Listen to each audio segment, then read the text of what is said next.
Hello and welcome to this video on what can we learn from the Hermit at this time of Virgo season. So this weekend we are coming into Virgo season, and Virgo is represented in the major arcana as being the Hermit. So we're going to have a look at some of the wisdom that tarot has to offer us.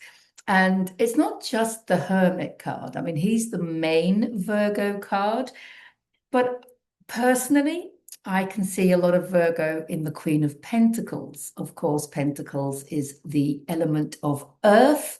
Virgo is an earth sign. Uh, Attention to detail is very much a Virgo trait. And look at her attention to her pentacle. And also, I think there is some Virgo here in the Eight of Pentacles, because devotion to our task, I say our because it's my sun sign. I've actually got three planets in Virgo. But attention to detail, look at the attention to detail, but also his devotion to his craft, devotion to the task at hand, I want to say. Very much absorbed. Very much kapha energy if you're into the Ayurvedic doshas.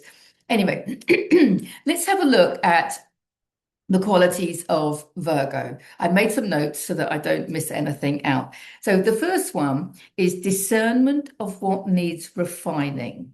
Okay, now we know that we have shadow and siddhi. That's how I like to look at things, or you can talk about it being the lower octave and the higher octave. Less conscious, more conscious, whatever, however you want to view it. Excuse me. But as we know, with astrology, with the soul profile energies, with tarot, we talk about archetypes and energies. And those energies, those qualities can manifest as a shadow and can manifest as the higher quality, the higher characteristic, embodied characteristic, I want to say.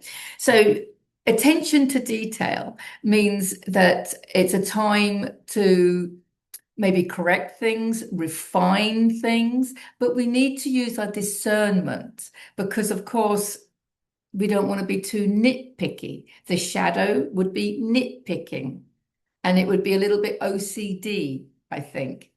Now, Virgo energy is very practical, it's very grounded, and this attention to detail is valuable in some areas, of course. If, for example, you were editing a book, just for example, attention to detail is perfect. So I would imagine that a lot of book editors have Virgo traits.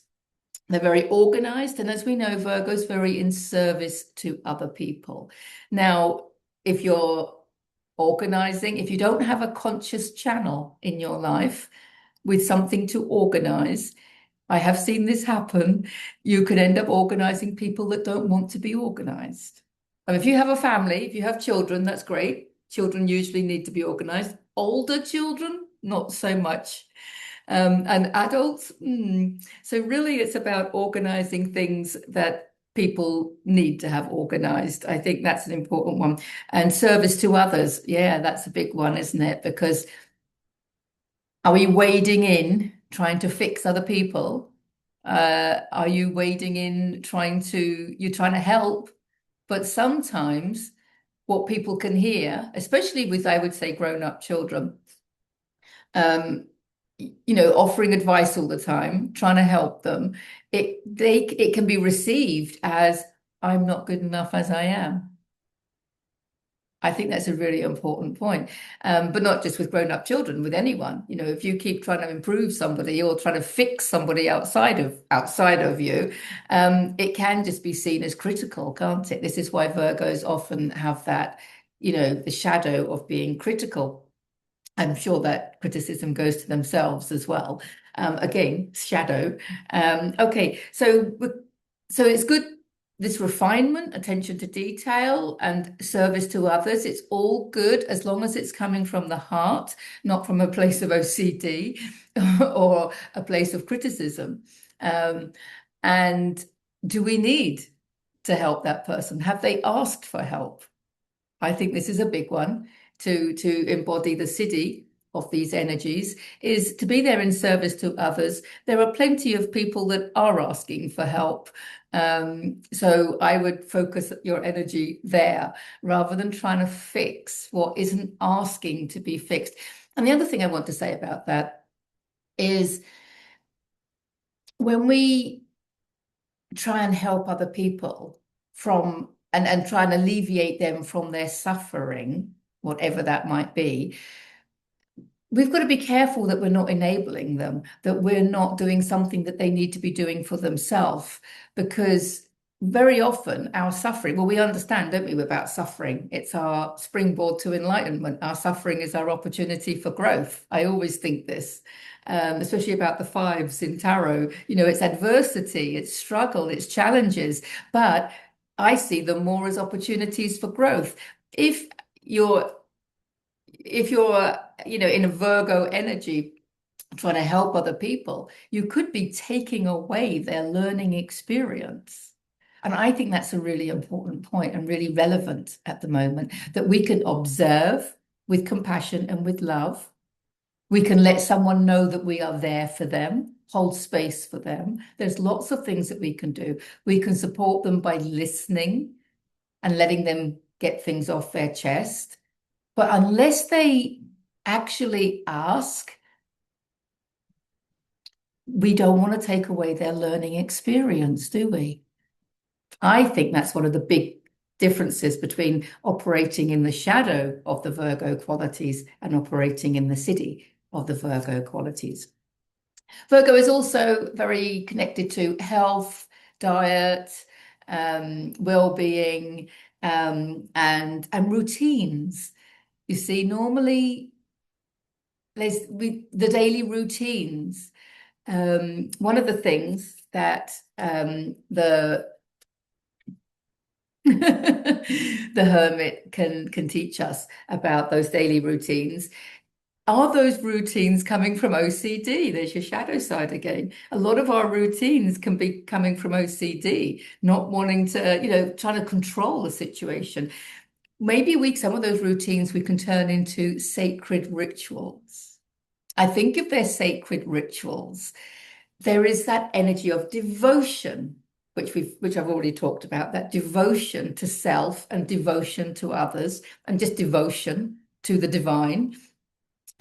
So we could turn some of those daily routines. I keep saying we because obviously I'm so very Virgo.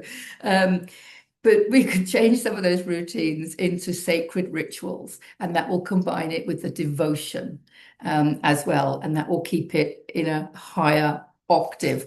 So Virgo season can also bring about the perfectionism. A lot of Virgos might be seen as perfectionists, which isn't a bad thing when you're editing a book, for example. But on the other hand, we're looking for improvement, but without getting hung up on perfectionism, especially in the new paradigm. I think in the new paradigm, people are much more flowy with things and less critical and just appreciative of whatever's happening rather than it's got to be like this, right? I don't know whether it has to be like this all the time. I think doing things like this, I don't really know how to explain that, but you know what I mean, don't you? I think that's quite shadow side. So it's about improving things, but without being, I want to say, anal about perfection. And of course, Virgo is an earth sign, so there is that beautiful, lovely connection to Mother Earth. Being outdoors in nature, I think is really important, of course. And of course, for me, I love Virgo season because after a Spanish summer, it's still so really hot. And you end up actually not being outside in nature as much as you want because it's so hot. So Virgo season brings with it, hopefully, cooler temperatures whereby you can go out and connect with nature for longer periods of time, and not just first thing in the morning and last thing at night. So yeah, that's a beautiful quality as well, of course, for Virgo. So there's your qualities of Virgo. Let's have a look at the qualities of the Hermit. Now, the Hermit we know is basically solitude, meditation. They're the two main energies, is solitude and meditation. But what I want to say is solitude with purpose. I mean, what is the difference between solitude and loneliness? Now, in tarot, the hermit can represent loneliness, but of course, that would be a shadow side to his archetype. Whereas solitude, of course, is when you choose to be on your own. And most people I know, they love to be on their own. It is a sign of self-love, of course. You know, if you don't want to be on your own, and if you're always looking for distraction and company, is it because there's something within you that you're not comfortable sitting with your own energy? That's a sign that the self-love journey needs to be embarked upon. The self-love journey is an ongoing journey, we know that. But solitude is beautiful, and the silence and the stillness. That's what I usually say with the Hermit card. It's an opportunity for solitude, silence, and stillness, and to basically withdraw from the noise and distractions of the world, and just be in your own energy. So that's kind of really important. The Hermit card is also about truth seeking, but truth seeking from a place of inner wisdom, not necessarily truth seeking as in online, who's doing what, every everything is true and nothing is true, you know. So the only thing we can do, you know, you see these posts that say this person, you know, is not genuine, and then this person is. Everything is a reflection of a part of us. So if you really want to find the truth of everything and anything, it's inside of you. And so the Hermit card reminds us to go within, to meditate, and to find our own inner truth. And it's finding that illumination through contemplation, not from outside of us. Now we're coming from Leo season, which is very sociable. And of course, summer being, you know, out and about and stuff like that. So maybe Virgo season's a little bit more of coming home within to yourself, stepping away from that noise and distraction and spending some time on your own. But also that illumination coming from contemplation. The illumination, of course, the lamp, you know, if you look carefully, you can see that the star, that inside his lamp is the star. And the star, of course, is often represents hope, but I see it more as it's fertile land and paradise. So for me, it's heaven on earth. And so following your own energy, your own light, having gone within is so important. That going within to find out what's true for you, and how do you want to spend your time? You know, how do you want to spend your energy? How do you want to spend your money? All of it is energy, right?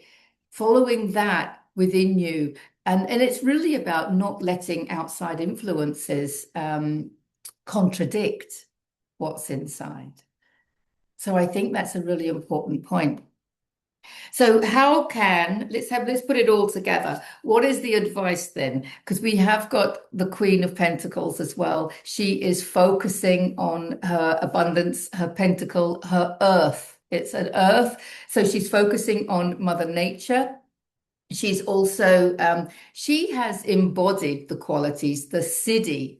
She has embodied the Siddhi. She's a queen. So she's embodied the higher octave of the Virgoan qualities, but focusing on Earth, Mother Nature, but she's also focusing on her abundance. And for me, Pentacles is abundance of not just money, but of time, resources, energy. And she is focused on how to spend that. And I think that's a really good piece of advice from her. Of course, she's very practical, she's very grounded, and she's very resourceful. And they are qualities that we want to embody. And of course, the Eight of Pentacles, um, absorb ourselves completely, dedicate ourselves, be devoted to what brings us joy. Doesn't mean it has to be hard work. Typically, this card comes up meaning hard work. But if you think the work is that hard, you're kind of stuck in the shadow, aren't you? So the Siddhi of this card would be absorbing yourself in, excuse me, what brings you joy. And using that Virgo attention to detail where it's needed and where it's appreciated, rather than nitpicking other people. Use it to craft, to improve. Okay, so we might not be perfecting it, but we're improving. He's improving each pentacle as he makes it. So he is devoted to his offering. He's devoted to his service to humanity, rocking it for humanity, I like to say. So yeah, there's a good piece of advice here about how are you serving humanity? How are you serving others? Absorb yourself in that and be totally devoted to that task, because if it's coming from within, and if it's using your innate divine gifts, then it's going to be devotion to yourself as well, isn't it? And I think another really important point about the service to others, which we need to be careful of, because a lot of people can deplete themselves by being too giving, too much focused on other people. So I like to think of it like the oxygen mask in the aeroplane. So the oxygen mask comes down, and they always say, make sure you put yours on before you help other people. And let's imagine that you have a couple of children next to you on the aeroplane. Now, if you don't, you're in a panic, and you want to help them, right? Because you love them and you want to make sure that they've got their oxygen. And if they're happy, then you can be happy, right? That's how we think, isn't it, typically? Or if they're happy, then I can be happy. So we're fumbling around trying to put their oxygen masks on, which is fine. And then we're struggling and putting ourselves into a place of depletion to put our own on. And then we're like, then we've got to recuperate, right? But think about this. Put yours on first so that you are coming from a place of overflow. So that mask, the oxygen mask, is it's a self-love mask. So you're coming from a place of overflow, from a place of wholeness, from a place of fulfillment. Then with strength and with love and with confidence, you can turn to the children, and put their masks on, coming from a place of stability and strength and empowerment. Okay, now when they've got their masks on, you're still in that place of overflow, empowerment, and strength. And there's a whole plane load of people that you can go and be in service to, that you wouldn't have been able to be in service to if you hadn't put your mask on first. And I think that's really important. We actually can help more people the more we help ourselves. And I know that sounds a bit paradoxical, but that's the way it is from a quantum perspective. So, attention to detail we mentioned. Let's just make sure this Virgo season that we put attention on the details that matter and which ones don't matter. So before we start, caring about the details, run it past. Is this OCD? Is this perfectionism? Or is this a detail that matters, that's going to be appreciated, that's going to help ourselves and help others? And I think the most important, the last thing, is about following your own energy. The Hermit teaches us from that place of stillness and meditation and that place of silence and solitude, we can follow our own light. That light is our own guidance, and trust that guidance. Trust that light that's coming from within, and follow your own path. I like to think of it as just stay in your own lane. Stay in your own lane. So it's like you're driving on the motorway, you're in your lane, you can see over there to the other lane, loads of stuff going on over there. right? Could be loads of stuff that distracts you, but you don't want to be looking over there, do you? You got to stay in your lane, stay focused on your lane, stay flowing in your lane. We could imagine you're on a boat down the river as well. And then you could look over on the other side, and there could be loads of stuff over there as well. Loads of people, maybe they're doing fun things, I don't know, whatever, but just stay in your lane. If something is for you, it will come into your lane. Whether it's a little bit of challenge to help you grow, or whether it's something loving to help you on your journey, it will come into your lane when you need it. Whatever it might be a learning experience. And they're not always fun. Um, but it might be something beautiful and wonderful, whatever, if it comes into your lane. So you're riding a boat, you I don't know, rowing a boat, or driving the car. And if something comes into your lane, then it's time for you to navigate it. It's time for you then to work out, what am I doing with it? Is it something that I want in my path? Is it something that I don't? Then it's time for you to deal with it. But if it hasn't come into your lane, you don't have to bring it in. You're not waving to the people over there saying, come into my lane, you know? And also, especially for Virgos, or those with Virgo placements, I should say. You could be Virgo rising, you could have other planets in Virgo. But you're also not going to help them drive their car. They're driving their car over there, and he might not be driving his car very well. He might be going all over the road, but don't tell him how to drive his car. Okay, you just concentrate on your car and your lane and stay in your lane. You know, I mean, if you need to move away from that lane, then move away from that lane. That's something that you navigate in your lane, right? So you're not driving other people's cars and you're not rowing other people's boats. And certainly don't let other people come and drive your car or row your boat, whatever analogy we're using. I was thinking with the row, row, row your boat gently down the stream. Merrily, merrily, merrily, merrily, life is but a dream. You know, that's really quite a deep little poem or whatever it is. Just row your boat, just your boat, no one else's. Don't let anyone else row your boat gently down the stream. Because we don't need to be going 10 to the dozen, do we? Just gently, joyfully, lovingly downstream. Merrily, merrily, merrily, merrily. Okay, so we just want to um, focus on the happiness, what brings us joy. Do the activities that bring us joy, whatever makes us merry and happy. And life is but a dream because it's all an illusion anyway. So what does it matter? Just follow your path, follow your energy, and follow your own light. That star in the lantern is heaven on earth. And that's how we're going to create it, by following our own light. There you go. That's the wisdom from the Hermit and tarot in general for Virgo season. Lots and lots of love to everybody. And in celebration of Virgo season and anyone that got to the end of the video, because I know there are not many that make it to the end, I am offering a free full Celtic cross, Celtic cross. I got corrected by that by an Irish girl.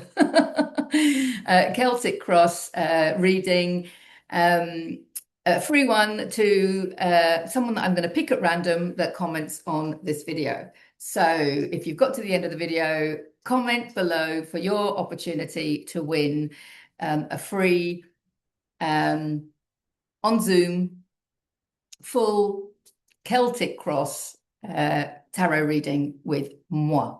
It's in celebration of Virgo season, as it is my Virgo season. It is mine. It's all mine. So look forward to your comments. Look forward to reading for somebody whenever. It will be in a couple of weeks, I would imagine. And I am sending so much love to you all. Mwah, mwah, mwah. See you in the next video. Bye for now.